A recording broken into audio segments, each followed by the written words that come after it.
why people are afraid of actually using VR. It's a little bit like magic, but this is how I would imagine a really proper user interface in the metaverse. About these electronic mind-controlled cat ears. And then there now is Chrome OS Flex, and Chrome OS Flex is something you can install on any device. It's more a hypothesis that Meta is trying to lure people from TikTok back then to the other platform. There has been researchers found out in a very simple way it's possible to find new chemical weapons in like a very short amount of time.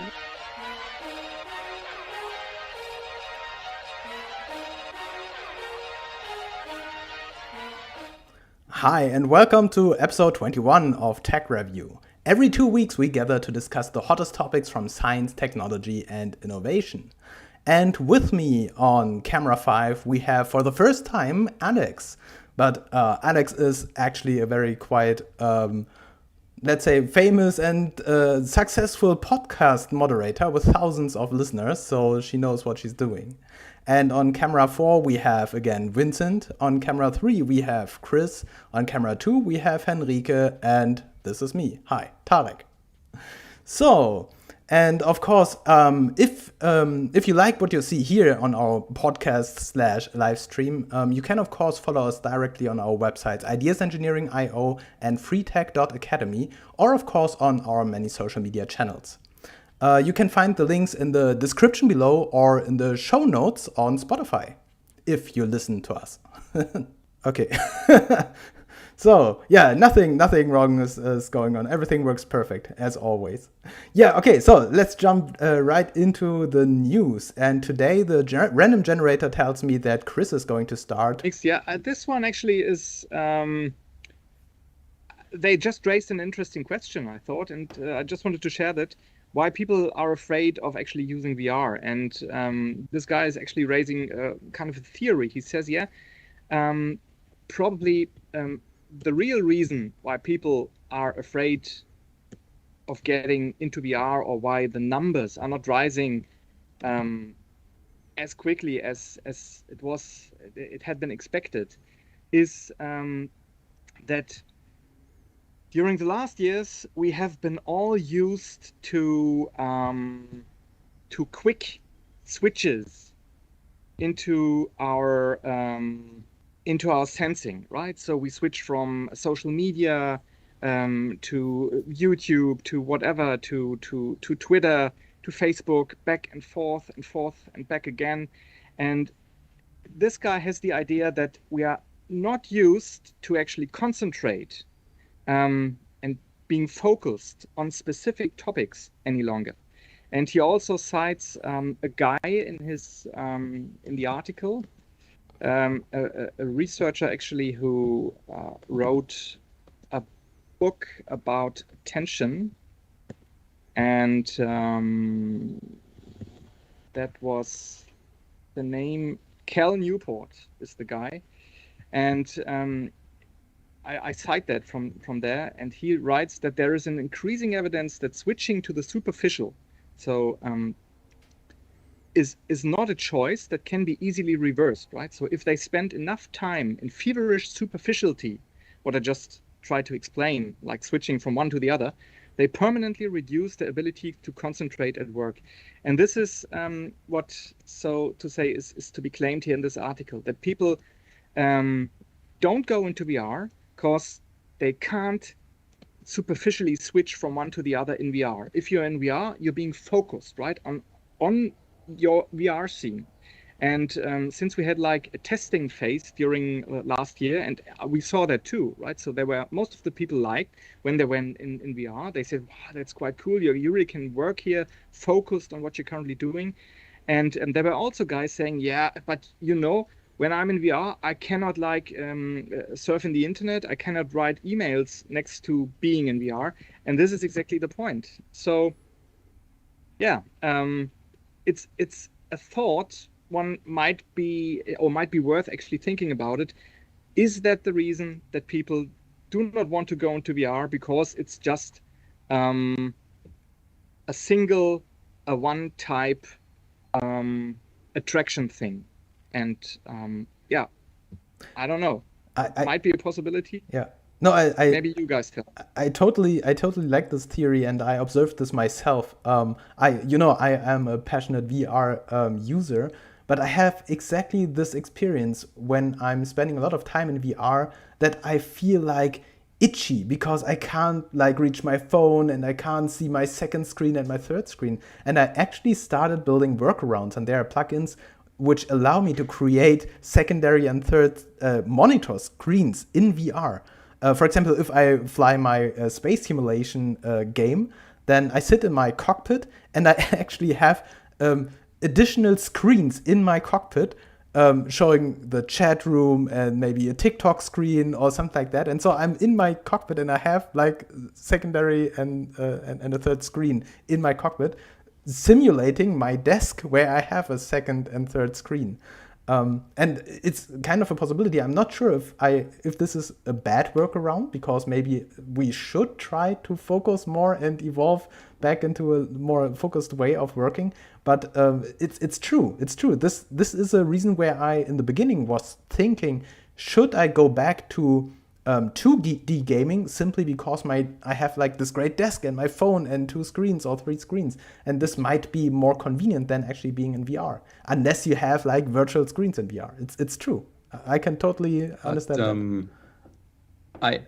I think, Tarek, what you're describing. So first of all, I think the theory is interesting. I don't know if I completely go along with it, because I think, Tarek, what you're describing right now is exactly what the theory is mentioning. But in the end, I don't know if it's really fear, but because what you're describing right now is just a bad interface. So, because in my opinion, most people don't go to VR because it's expensive. The experience is mediocre at best.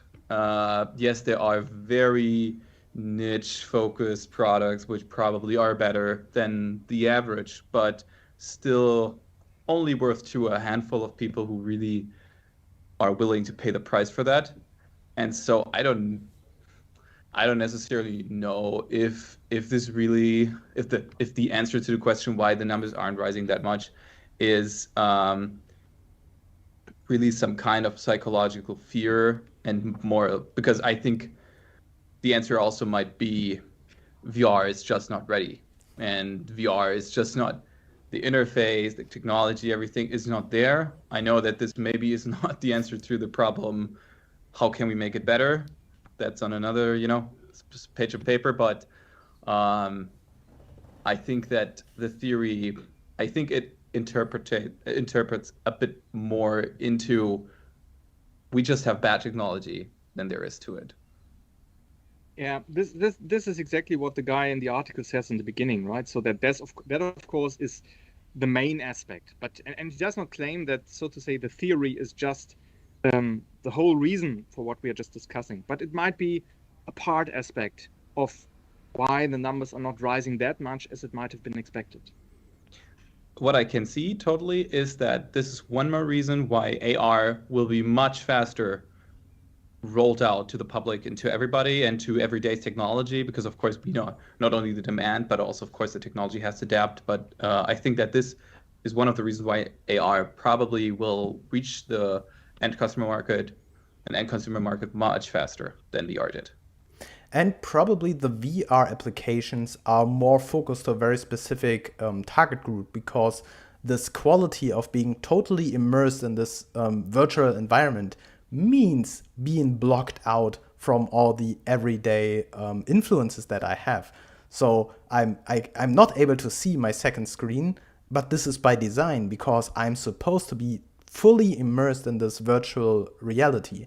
And if this is not what I want to have, because I want to work on 5 things at the same time, then VR is probably not the right application for this particular use case that I'm in right now. Yeah, but super interesting, especially because we are now kind of at this brink of introducing this new technology in our regular everyday life. And we at Axel Springer, we are already using like VR technology for virtual meetings during the pandemic, right? Okay, so yeah. But nonetheless, I totally agree that the AR, or let's put it to mixed reality, actually will be then more successful in this aspect, right? Since you really are not blocked out. You really have like a connection to the real world, but you have an overlay of virtual objects you can interact with. And nonetheless, you're still in your real life. So that will be probably then the real world metaverse thing, which we discussed a little bit beforehand. Right. Yeah, and I see my random generator really works random because Chris is the next. It randomly selected that all of Chris's links come in the beginning. But I mean, to be honest, this is true randomized. If someone would organize the articles in a random fashion, this person would not put 3 links from the same person directly at the beginning. This proves that this is really randomized. Or you just like Chris a lot, you know? Sure. Okay, so this one I liked actually, not this one, but if you scroll down a little bit further, you'll see the combination of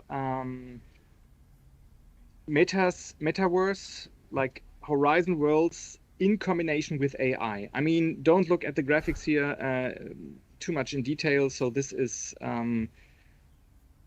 not the best graphics you've ever seen, but if I don't know, can you play the video? So this is what I like, that the guys are actually talking about more or less the empty space and then have ideas of how to fill that. Let's have a little bit of a sky, some clouds, a palm tree, whatever. And then, so to say, the eye makes it happen. And this is how I imagine a future interface in the metaverse, right? So exactly like that. And of course, a little better resolution maybe, but you see the principle in here. They just talk about it. They just, so to say, order it by just speaking about it, and then it occurs. It's a little bit like magic. But this is, as said, how I would imagine a really proper user interface in the metaverse. And I think this is the beginning, of course, but this is the right track. Really amazing, I think. I agree with you 100%. It's not only like in the movies or anything, but more or less what I believe this future can look like, because right now, I mean, we have all these workarounds of scrollable lists, objects, categorized, etc., etc. I mean, if you have ever built something in a computer game or anything with the builder tool, you know how hard it is to find the right object, but you have it in your mind and you could describe it right away, but still you have to click through a billion submenus to create something. And I mean, this is the revolution of this. What I can see I didn't read the article, but from what I can see, and I think that's just amazing, really, really cool. I mean, in particular for for Meta's approach of creating these things, I'm still working for the everyday applications where we can actually use the metaverse, not only for these gaming environments or this let's meet in VR, but actually having these spatial computation approaches of utilizing the metaverse in real life applications. But yeah, I think it's a great step from Mark Zuckerberg to simply open up this technology for the broad public, and probably even getting like the youngest generation into this and making everyone being familiar and not be afraid of this new technology, so that they then in 5 or 10 years can really dive into it and make this technology part of their everyday life. I mean, the cool thing here is, I mean, in the end, what you have is a voice-controlled UI, right? So it's not more, not less, but a voice-controlled UI which understands you, which understands what you want, and this is what makes the difference. It does not have just a set of commands which you can like speak and then something happens, but you really can think what you just think about, or you can say what you just think about, and then this happens, and this is what makes the difference. And of course you can adapt that also to the real world metaverse, like with the mixed reality thing, for a broad variety of use cases. And if we have something like that, I think we have a big step into whatever might be the metaverse in the future. Oh, I love to see that in the hands of children. because children describing whatever they're thinking is going to be amazing. It's going to be mayhem, and it's going to be the horror of everything that is in our heads. Like, can you imagine Potato Head with claws and things like that? When children start to describe what they are thinking, that's going to be awesome. As soon as they start describing, it's going to be like Nightmare on Elm Street. Do it your own.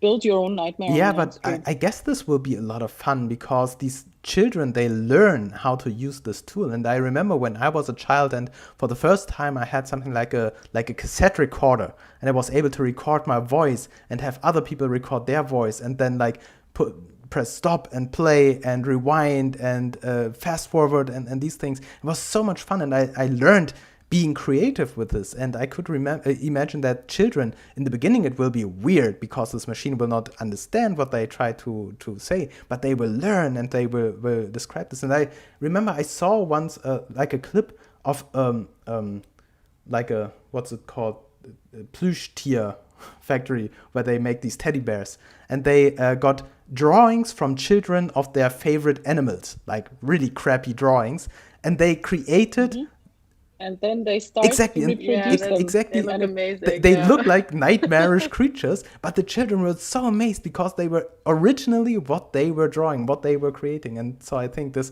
might be amazing. And we all know how bad it sometimes works when we try to talk to Alexa, for example. But you learn to speak in a certain way and use certain phrases. And I think when children will be very, very easy adaptable to learning how to use these tools. Yeah, but nonetheless, later on, you might need some protection filters. Sure, as always.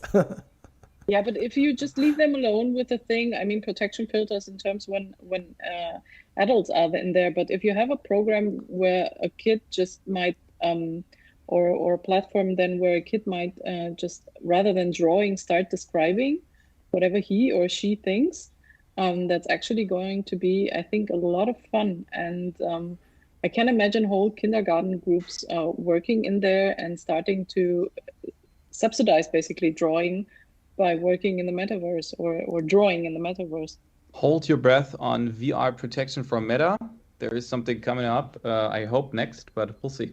Let's see. What a good... Depends on how much Tarek likes you. Article Not so 4 much. comes from me. What is this? Oh, yeah. More. So, this one was my favorite article of the week. It's about these electronic mind-controlled cat ears.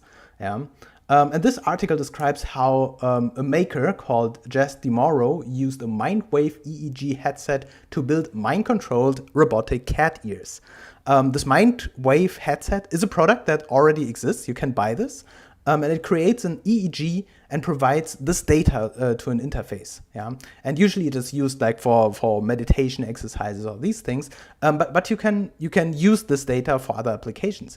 And based on these readings from this mobile EEG, an Arduino microcontroller moves these ears, which are attached on top, with little servos. And the idea is whenever the wearer loses focus, the ears like drops to the side, like a sad anime cat. But when the wearer is focused and very concentrated, then the ears stand up again.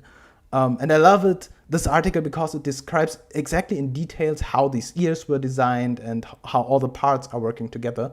And of course, this is not really relevant for our business, but I love these approaches. I love it that Imagine we had those. Oh, it is, and you're losing the fear. You're losing the fear of building this stuff because usually you think you need to be like a rocket engineer to build these kind of toys, but you can buy all the components in the market somewhere with microcontrollers and even this EEG scanner. And there's also like a videos. These videos are not really great because they are not showing everything, but at least like a little bit, like this wiggling of the ears because she's focused right now. She's looking at something. Then all these drawings and. Okay, I need that for work. As soon as I enter the work building, the office, I want those because It's better than any lamp that we had on top of our screens to basically show that we're busy or not. Those are way more fun. But like also if you talking to a colleague and you're not focused, like you're totally bored by what the other person tells you, he or she will at least realize like, okay, I'm talking to a wall now. She's not listening at all. Yeah, non-verbal communication, best idea ever. Right. That should be a mandatory gadget for all kinds of meetings, right? So you always can see if somebody's with you or not. Are you listening? Everybody's asking, how are your ears? Sorry. Yeah, like when you give talks and the whole audience is just like, no one is listening. You're like, okay, I should change my topic. I lost them. Work on my presentation skills or whatever. Right. Yeah, but, I mean, we are laughing, but... For the Ideation Council, works for the Ideation Council as well. I mean, but totally serious. This is crazy. We are always searching for ways of replacing a lost arm with a prosthetic or a lost leg or something like that. So replacing organs or body parts that we need, that we lost. But what about new body parts that we never had, but that we can create and attach to our bodies and control by our mind? I mean, this is sci-fi and cyberpunk things. But why not? Aren't there like applications where factory workers get like a third arm to hold stuff while they are using their hands on other things? I think those things already exist, right? You can maximize the output. Yeah, or like these exoskeletons that support your body while you're carrying heavy stuff. So we already kind of developed these things, but this is just for fun. And I mean, if you can buy this, it might actually be something where people enjoy having like an additional part of like ears for showing stuff. Yeah, like these shirts that are displaying messages of your mood, right? I'm happy right now, so my t-shirt displays, I'm happy. Or I'm disgusted, so it says, go away. Yeah, I wouldn't buy the ears actually, but did it first. I would buy the exoskeleton. I would buy them all. What can I JP my money to JP Morgan to? Yeah, maybe it's the first business case. Yeah, first you control the exoskeleton, then the exoskeleton controls you. It's the plot of Spider-Man 2, right? Brave New World. Vincent, you want to say something? No, it was a dirty joke about body parts that article. work on blood pressure and how we can, replace them and connect them to an EEG. Well played. Exoskeletons, right?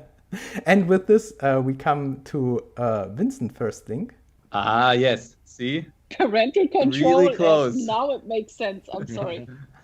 So, it is actually an article about Meta or Instagram, specifically adding a new parental control center to the app. And, it works on Instagram, but it also works for other Meta products such as VR. And that is really interesting due to the talk we had before. First of all, to the Instagram part of this, it is actually something that Instagram has for quite some time now. They used to have it. They removed it from the app. They re-added it in December. Now they have the center where you can see what your kid is doing, how long it's been on Instagram. You can set the hours. You can also see who's following your child, and the other way around. If your kid reported something, you will see that, all of this stuff. It's really, really interesting. And I think this is really, really important for children, for parents actually, to control what their kid is doing on Instagram. And there will be more features added in the future. But this is also now, and that is like the bigger update of it, actually, / with the redesign of this whole concept, but the features were there before, is that is also now available for Quest. For Meta's VR solution.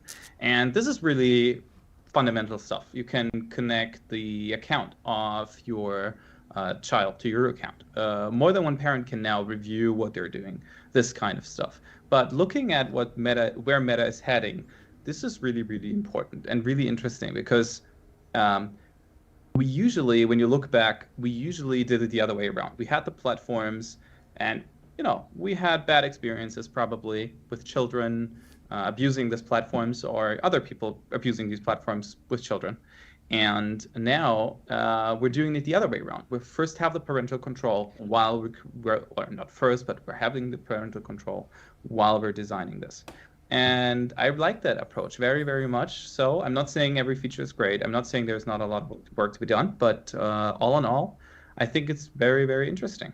And again, very, very necessary, especially for something like VR. Oh yeah, one of the biggest features actually available right now for VR is that right now what you can do is you can connect your headset to your computer and you can see what's going on your computer. And parents now can turn this off so children can really, experience what they have on the Quest, what's controlled by the parents, but they cannot do whatever they want on the web / with the site loading. Very interesting. Yeah, totally makes sense. And it probably removes this fear of this technology where they say, okay, my child is not allowed to go on the internet or like on Instagram or VR because we do not know what crazy things they are doing there. And this way, it's like a controlled entry. And this way, it's very, very smart from Meta to introduce this, to open up for a very broad, way broader audience and not only like 18 plus. And especially because we are focusing so much on games, the target group, which is not of a legal age yet, is probably very, very important. I think. Did they mention in the article what other features they want to release soon? Like you just mentioned, there will be more features coming. Yeah, so they're connecting parental accounts to the children accounts. They're looking more into what friends you have on Quest, and also what you're actually looking at, because that is also another very interesting feature. I actually don't have the technological background to explain this, but we still know that even with this parental control, one of your followers could be, I don't know, predator or somebody. Just as a bad example. For Quest, this will look differently because with an AI, it is potentially, I don't know if this article particularly says it, but with an AI that learns what your kid is seeing, it potentially can also block content from it. And that is a feature that, well, on the one hand, is very interesting. On the other hand, of course, very dangerous, since it's, reality altering in some kind of way. If our tech review is valuable for you, please give us feedback with a like or a comment. That would help us tremendously and it wouldn't cost you anything. And if you don't want to miss the next episode, just click on the subscribe button. And now back to the news.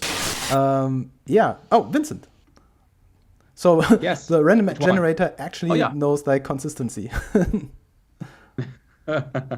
So this, I'm going to make it quick since we don't have that much time. So Chrome OS, you all know it for Chromebooks, and one of the biggest problems with Chrome OS actually is that their gaming, it's very limited. On the other hand, do you really want to game on a Chromebook? I don't know. Usually right now Chromebooks are for the educational market, which means that the quality actually is, mediocre to low.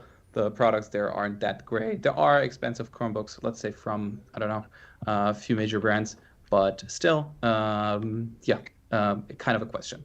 And then there now is Chrome OS Flex. And Chrome OS Flex is something you can install on any device. You actually can also install it on a portable SSD mass storage. And that is very interesting because you can install it on any device. So now there is, and that is why I brought it here today, there is Steam as the major gaming platform for a lot of games.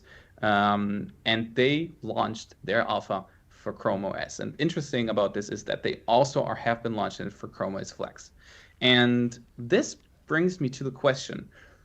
I don't know, nobody talks about this, but my question is, didn't this just break the business of devices? Because let's be honest, you have Chrome OS Flex, and this is just in the beta phase. That means that developers are still working on it, and in the future you will have it. It will be even faster. It will be even slimmer. It will be even more stable. And then you have platforms like Steam coming on there. I mean, it's a Google device, so I'm sure we'll be seeing some optimization looking on Google's cloud gaming service, Stadia, and I'm sure there will be more coming down the road. And this leads me to the question, I mean, yes, cloud gaming, cloud working, etc., all of this is potentially the same, but still they needed an operating system which is kind of connected to what kind of resources your computer has. Looking at Apple, let's put it to the side, but looking at Windows 11, also a big trouble with, what components your computer actually has. A lot of disappointment there. But in my opinion, this just broke the business of creating new devices, because now you have Chrome OS Flex, which you can put on anywhere. It is maybe not the software you like the most. I personally would probably not prefer using it, since it's from Google, but that's another talk. But still, you have it. And now with this major platform coming on, for a lot of people, gaming, which is, a major group of the computer market, or of the digital market, why buy a new device? Why buy, with 5G coming up, why buy anything? You have your old computer. You can use a computer with a dual core processor or more. So, everything is ready. So why buy anything ever again? And I think that is very, very interesting, and that's why I brought it here today. Yeah. What do you think? I think this trend already exists like for a while, at least in theory, where you have like high-powered GPUs in the cloud, and you have a very slim device at home. And for example, as well for VR applications, I always thought about this, because these high-end VR devices that are not like the Quest, for example, they require a very strong PC, like a gaming PC with a very, very strong GPU. And this is very expensive to buy, and it would be maybe cheaper to like rent these cloud services and have the data directly streamed, maybe to a slim Quest device, and everything is pre-rendered in the cloud. And because we have 5G or very, very high internet speeds, this is possible. And so it actually might be that the next generation of devices might support this kind of streaming. Even though I guess that if you are a lover of high-end devices, you might want to have your own stuff at home, and then it might be cheaper over time if you use it every day, instead of like renting cloud services for generating your content, or like the renderings. Yeah, so probably both will be an alternative. Okay. I think one other very big aspect is that security is always connected to what kind of software you have. But with Chrome OS Flex, or software is comparable to this, not existent, but probably will be. You have something that is very slim for free, and security is built in there. And so this is also an aspect why you don't need to buy anything anymore. Well, looking at, you have a very good internet connection. So yeah, it just shocked me. Yeah, but I'm curious to see how, if this is a project that will become like a major part of Google's product landscape, or if this is just an experiment and maybe it will disappear because people simply love the devices. Okay, next one is me. So I brought some more news from the world of robotics and AI, and even though it is not directly like a Terminator-themed AI robot, but the story is about misclicked. The story is about these four-legged robots, and usually these robots are programmed to move very carefully through terrain, because they are also expecting the worst scenario of things that are happening. So they do like these very small steps, and it's very complicated to make them run very fast, because it's very dangerous, because they can step, or like the ground can change. And if we want to move these robots more agile and faster, they have to be able to learn how to do that, right? Like machine learning. And so we are using neural networks and machine learning to let them adapt to different terrains. But this takes a very long time, and this is very dangerous, because having a robot learning to walk like a toddler means it can crash and it runs into a wall and break things, and this might become very, very, very dangerous and expensive.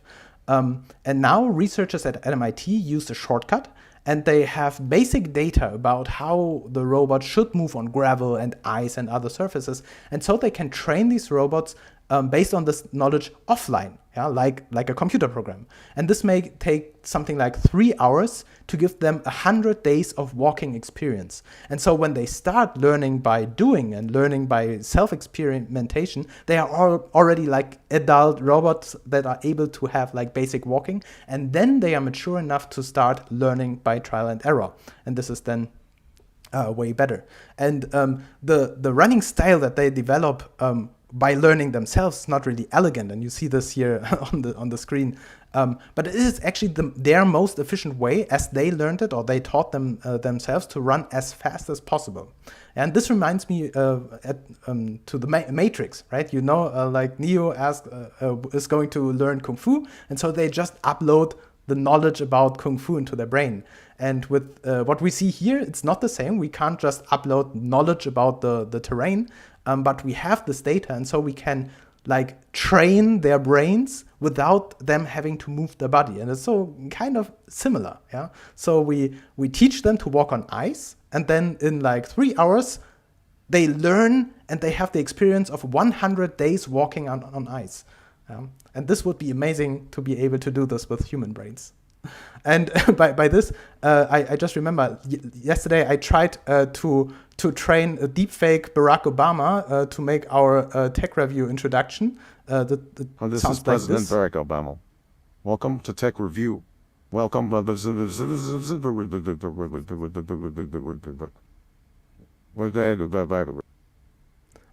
It did not work very well. But the beginning was it looks kind like of, trial and error, huh? Right, exactly. So the first words were kind of okay, but then he got a stroke or something. So yeah, I hope that the basically killer robots are... The video that you have in the article just with yeah, kind of. Yeah, so as long as they are not armed, it might be not that bad. Yeah, and if you're interested, go into the article. There are some more videos about how they learn it. But it's great. It's like a great merge of robotics and our skills of training neural networks with synthetic data or data that we actually collected from other robots to prepare new robots to what is going to come. And so we do not have to really train toddler robots who don't know anything. And here is where it is directly connected with Terminator robots and future, since, well, I mean, if they learn with that pace, with that speed, and can move like this guy on every kind of terrain. So, well, just put that into a, well, self-controlled, standalone, equipped with lethal weapons Terminator. Well, then you go for it. So we have the connection. Actually, I just read an article. I didn't paste it in here, but only what was it, 40,000 minutes or something, an AI learned to come up with new bioweapons. I posted it. I have to paste it, but the random you did? generator didn't choose me, so we could talk about that. But I read the article without you. I just, like by stumbling upon stuff. And so, what was it? 40,000. Yeah. Then hold in just 6 hours. Yeah. Then hold that thought. The random generator says first Chris has to present his fourth link. Okay, we have to address this issue of bias of the algorithm, because at this point it's only meant. Oh yeah, that's true. Yeah, exactly. This is AI bias, absolutely. And maybe next time we just like choose and select the articles with our human logic. Might be more fair than what we have now, and we can skip that anyway, since we just had that. It's the same article actually. Okay, yeah, interesting. Yeah, right. Same topic. Interesting. Okay. And now, tell your random AI thingy here to take Henrique's article now. It's Alex actually. This. So maybe it's just Henrique. Well, mine is very, very short, very brief. TikTok. You maybe stumbled upon TikTok someday, probably by accident or maybe also during work. I don't know. You know that Meta has an issue with losing users.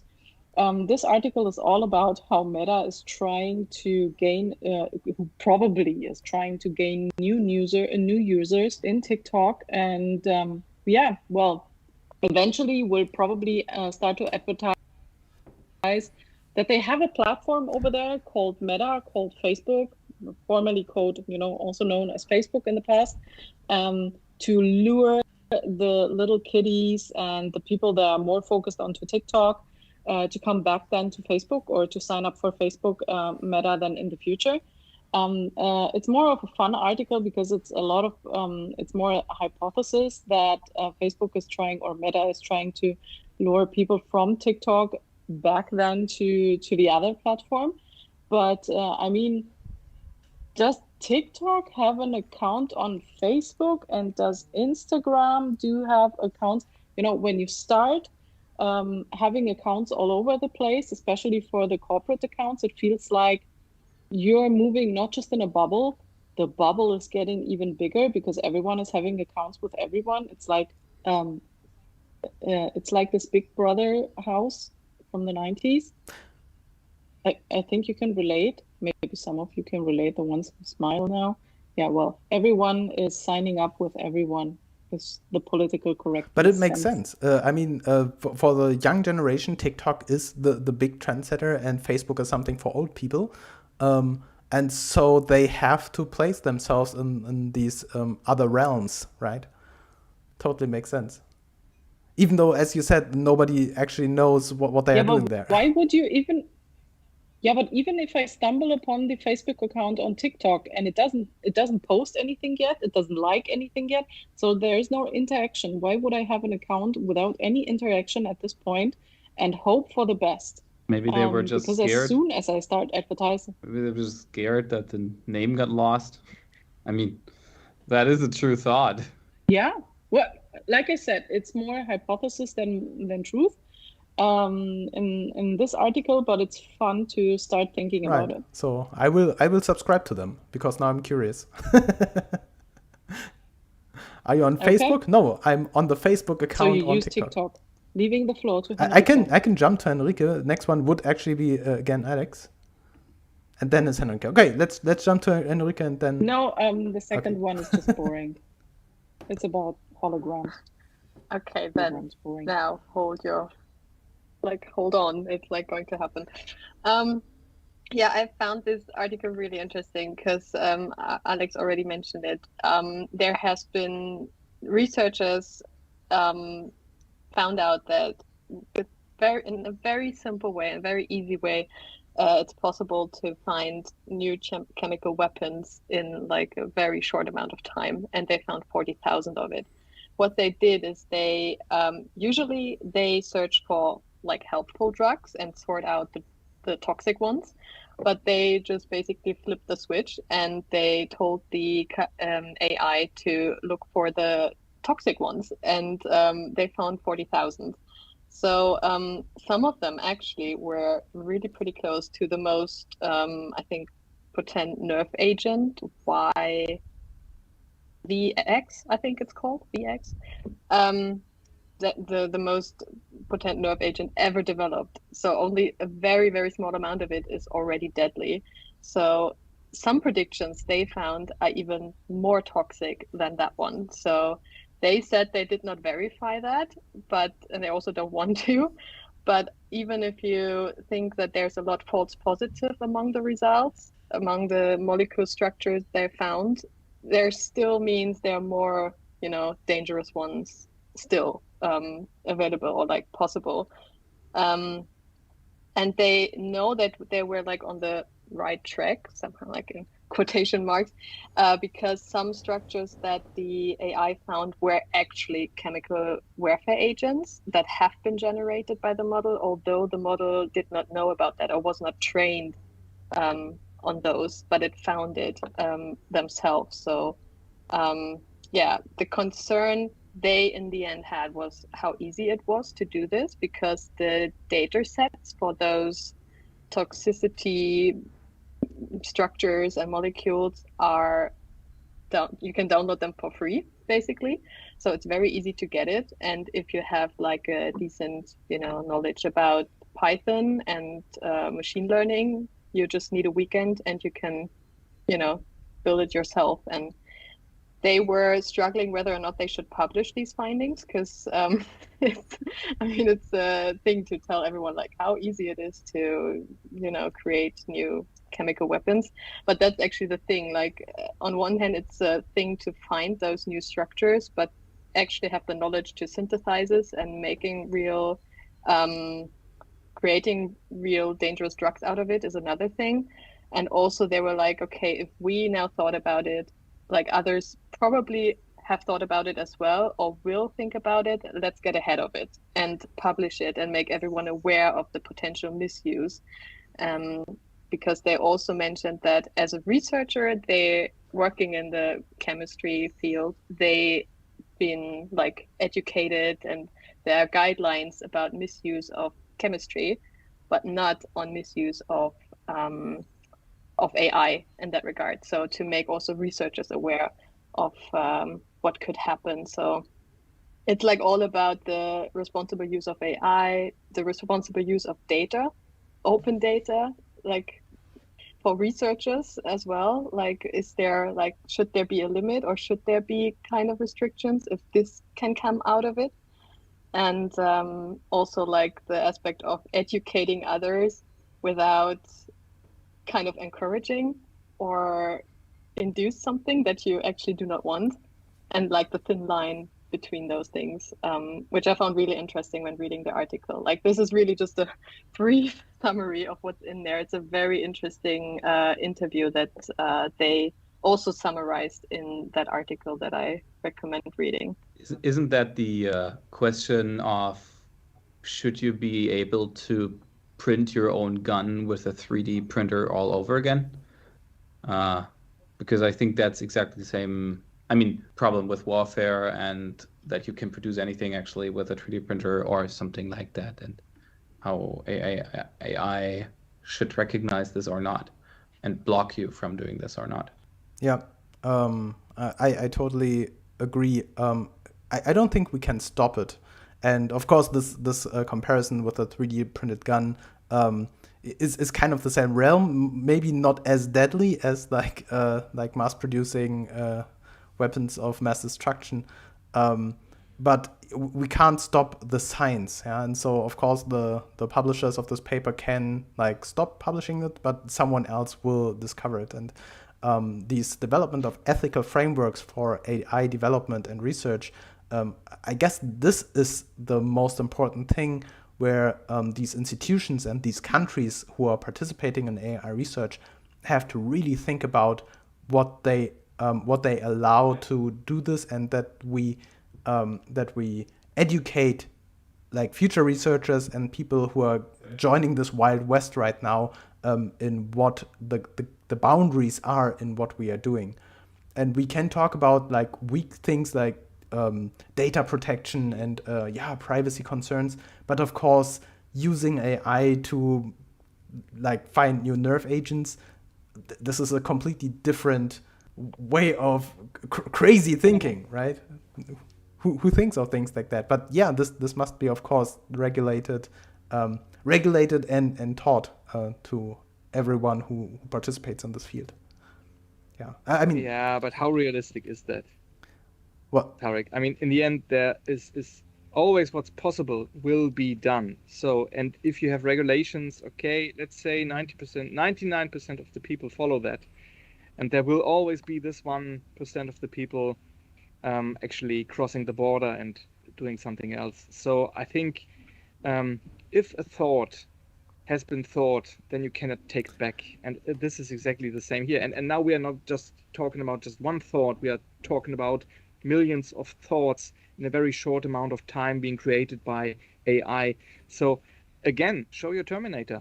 This is sooner or later when, here we go, when AI, so to say, will terminate the species sooner or later. Maybe not directly, maybe just indirectly, like by being used in a, improper way like that. But Yeah, but it's... Thanks, Enrico, for the article, by the way, at the end of the session, so it makes me sleep probably much better You're tonight. welcome. No, but, go back to the cat ears. Go back to the cat ears. But the question indeed is, having like developments like these, question is, does anybody believe in the in that our species will be living like for the next 100 years, or is that endangered? And well, that makes me at least a little bit nervous. Yeah, but I think the question is of legitimizing this kind of research. And if you build like a killer robot and he shoots someone, you could always say, it wasn't me, it was the robot. It's not murder, it's an accident. Yeah. But our ethical frameworks and regulations and laws need to address that and say, okay, if you build this killer robot, you are responsible for its actions. And so if your AI trains on creating weapons of mass destruction, then you commit a crime against like global law against weapons of mass destruction. This needs to be clarified, that there's not legitimizing this kind of research, and someone needs to be responsible for that. Who is exactly someone? But maybe someone doesn't care. I mean, who is we? Who is our responsibility? What does it mean when you say global law? I mean, we see that nowadays, right? There's always people who don't care. And so if you just, it just needs one person who doesn't care. And if they go for it, then, well, all the rest will suffer. So that needs more than just regulations or global regulations. Yeah, but that's the only thing that we have. I mean, we can't really... Yeah, but it's not enough. Yeah, right. What more do you want to do? Anywhere it will be built. We say something is unethical in Europe, it's going to be happening in China. The other way around. You cannot stop this. The only thing you can do is put up regulations and then say something like it is unethical to do so. Otherwise, this is exactly the problem of freedom with technology and freedom with AI. Still somebody will be able to do it out of their home because they're just a good coder or something like that. Tarek is right. That's the only thing we can do. Yeah, but you said we can't. What can we do? That was the question, and you actually gave the answer yourself. You said, yeah, you can't do anything about it. That's exactly the point. So let me put it like with just this one phrase, which actually occurs always in situations like these, maybe pandemics or the climatic change or everything. The question is not if these things will happen. The question is only when they will happen. And if we can create a framework to discourage anyone who participates in this to not do this, because we execute them or we put them in jail or whatever we have in our legal right to do so.